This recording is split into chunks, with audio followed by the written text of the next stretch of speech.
Where do people come up with these ideas? Werewolves can't go near wolfsbane? You know, wolfsbane is poisonous to humans. I mean, sure, if I eat it, I would get horribly sick, but kill me? No, not even. Holy ground? What is it with holy symbols murdering werewolves and vampires? Oh geez, the vampires. Why do you movies think werewolves are second class to vampires? Those putrid smelling losers should be more scared of us. We can rip right through them with our claws. I mean, yeah, they aren't easy to kill, but still. It's not like they can toss me around like I'm a puppy or something. Who wouldn't get hurt from loud noises? I mean, yeah, sure, my hearing is more sensitive than yours, but if someone blasted a loud noise, you'd be in pain too. Ugh, these movies are so lame. They need to make a movie with a tough werewolf who's amazing and strong and showing off our skills, and played by someone super hot, because they always pick the prettier actors to be vampires. Bullshit. Like me? No. No way. Acting is not my strong suit. I'm just biased, you know? Okay, yeah, I'm very biased, but whatever. Well, yeah, you're right. Most people don't even know we exist. I guess they have to go by legends and stories. But the stuff they make up is so lame. Stories? About werewolves? Well, of course we have our own stories and legends. Most of them are sort of factual at the core. A lot of embellishments to make the heroes look cooler, but that's every story. My grandma used to tell me and Lulu stories all the time when we were little. Our favorite was the one called The White Wolf and the Black Wolf. Old stories never had cool titles. I think it was based on some Native American stories, but most of the stuff became muddled. Werewolves from Europe came here, from Mexico, and well, eventually all over that a lot of cultures became mixed. Some of the stories were changed, and yeah. Anyway, the story is about how werewolves came to be, or one of them anyway.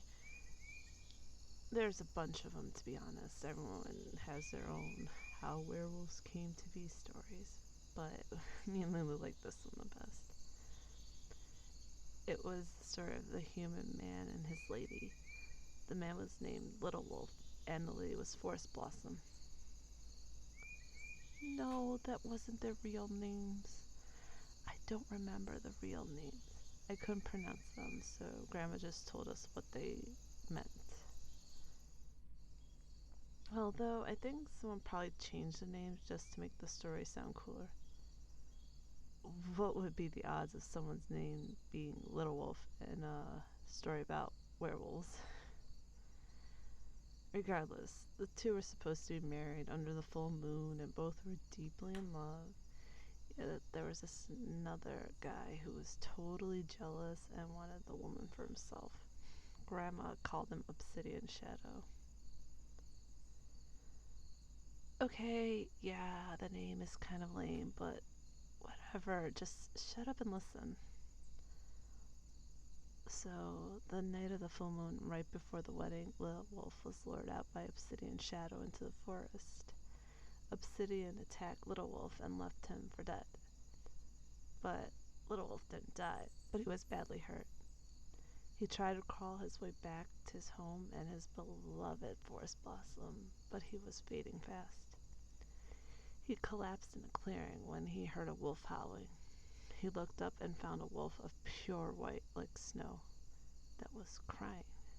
The wolf was also injured with this nasty gash on him. Well, the wolf wasn't just a wolf. He was the spirit of the forest. It turned out that a black wolf tried to kill the white wolf. I don't remember the details. I just know the basics of the story. Sheesh, ask my grandma for the details. She'll tell you. And then it'll take like a couple hours for her to finish. Anyway, as the black wolf tried to kill the white wolf, little wolf used his arrows. It could have been a knife. Again, the details change over time.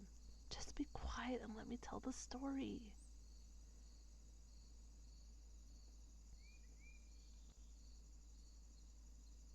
Thanks. As I was saying, so little wolf used his arrows and apparently killed the black wolf. Little wolf then collapsed, death at his door. He called out for his beloved forest blossom and said that he would never see her face again.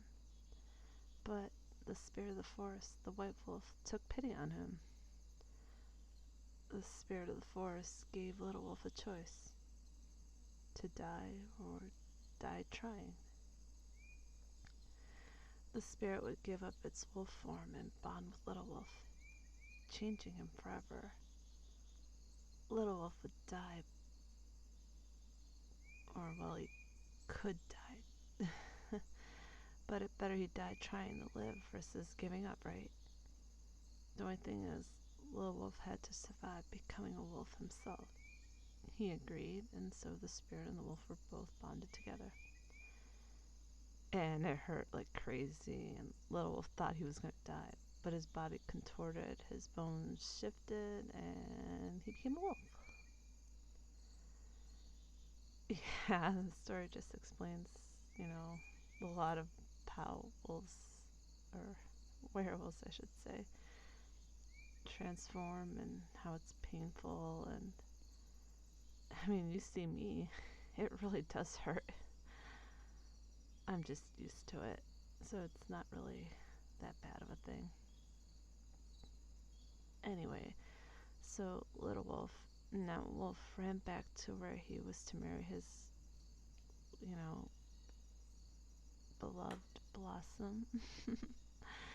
He arrived to see Obsidian woefully telling her he died protecting him and wanted him to marry her in his stead. Little Wolf was totally mad as he saw his love weeping, so he attacked Obsidian. He killed him. Yet the others and Forest Blossom feared this white wolf because none of them knew they were Little Wolf. A bunch ran and tried to kill him for, killing Obsidian, because here they think he's a good guy. Little Wolf, unfortunately, had to flee into the forest. While he was alive, he realized he could never be with his, love. Well, he spent night after night just crying, howling to the moon. It was so sad. Well, after days of howling and being in such torture, the spirit spoke to him. Well, they are together, so they're bonded. They could probably touch it. Just stop and listen to the story, please. The spirit would allow Little Wolf to take the form of a man when the moon was not full, but he must always protect the forest. Little Wolf was so happy, and on the first night the moon wasn't full, he went back to see his love. Yeah, she was really happy, and Little Wolf explained everything. The two decided they would marry and live together in the forest. So they did, and everything was happy and good for the two. Yeah, there is a major but to the story. The thing is, the Shadow Wolf didn't die.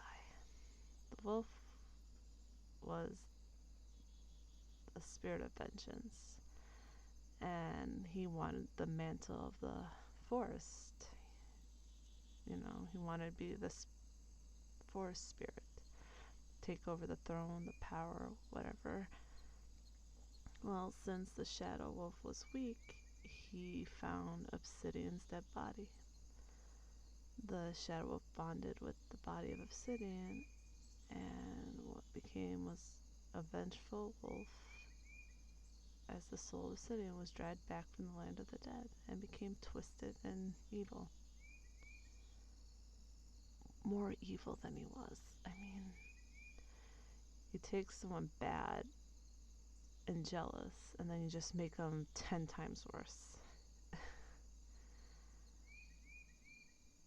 Well, Obsidian and the Shadow Wolf bided their time, waiting for the moment when they could strike, and they did.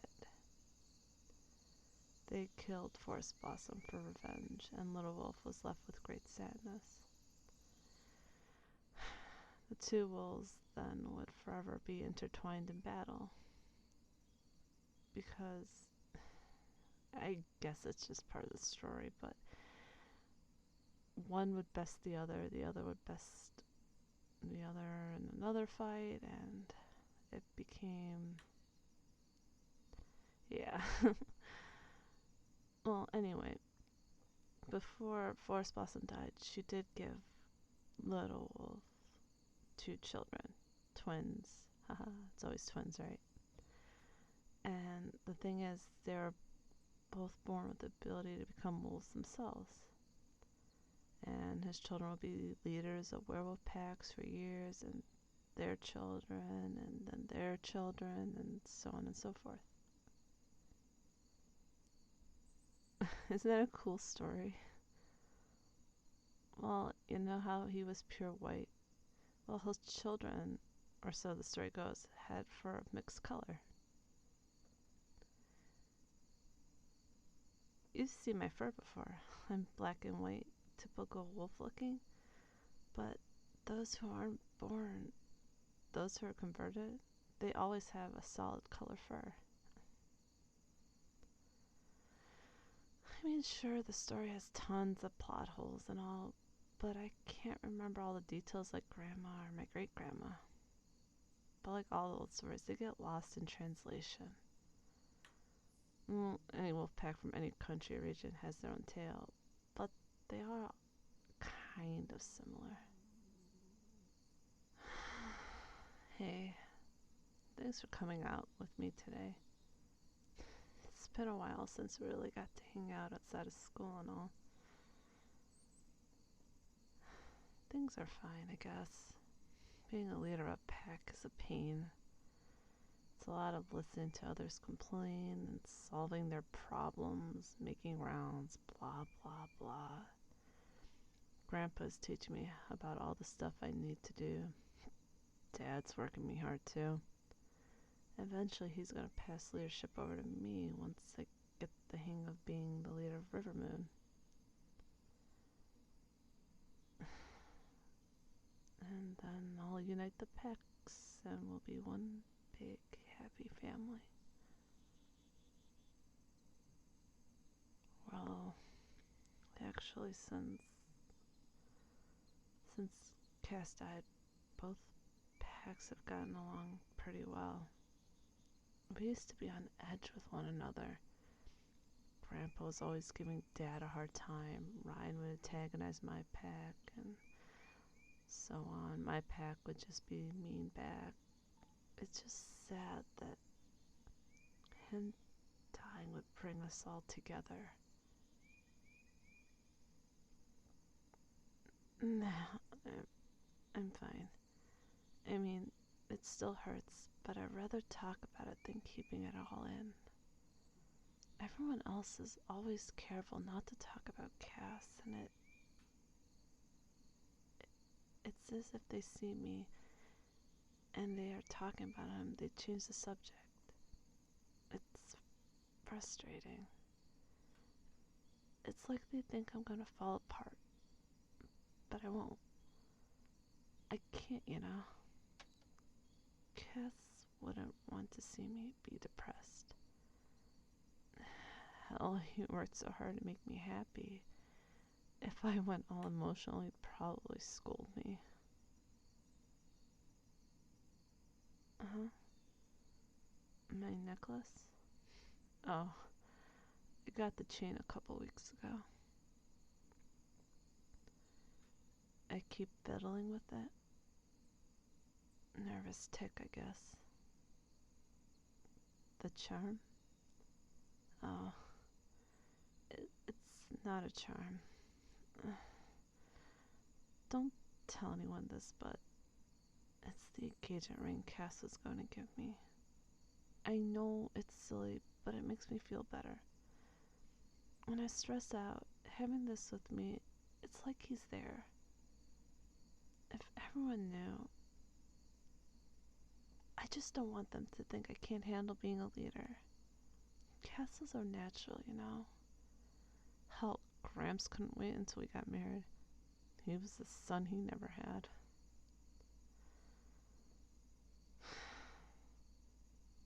I hope I can be just as good as him. Thanks, but let's not get my hopes up. Grandpa's hammering in the lessons. He won't rest until I'm up to his standards. And Dad's not going to let me be a leader until I can handle one pack. Well, yeah, it's a lot of pressure. I can handle it, though. I know I can.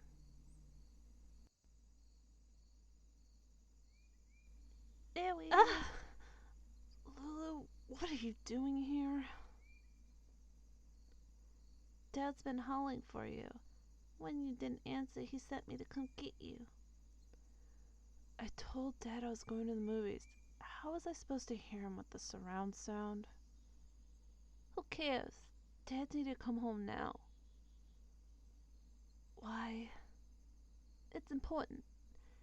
Dad's something about deer being hunted in our forest.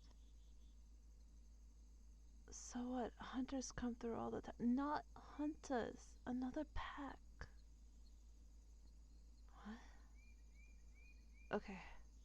I'll be there. Run ahead and I'll catch up.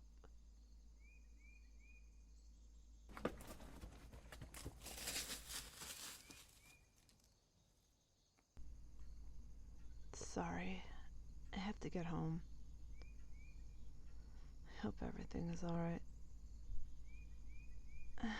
No, the thing is, if another pack is in our territory, they should have sent someone to let us know. Normally we don't mind sharing game, but I hope this isn't going to be a problem.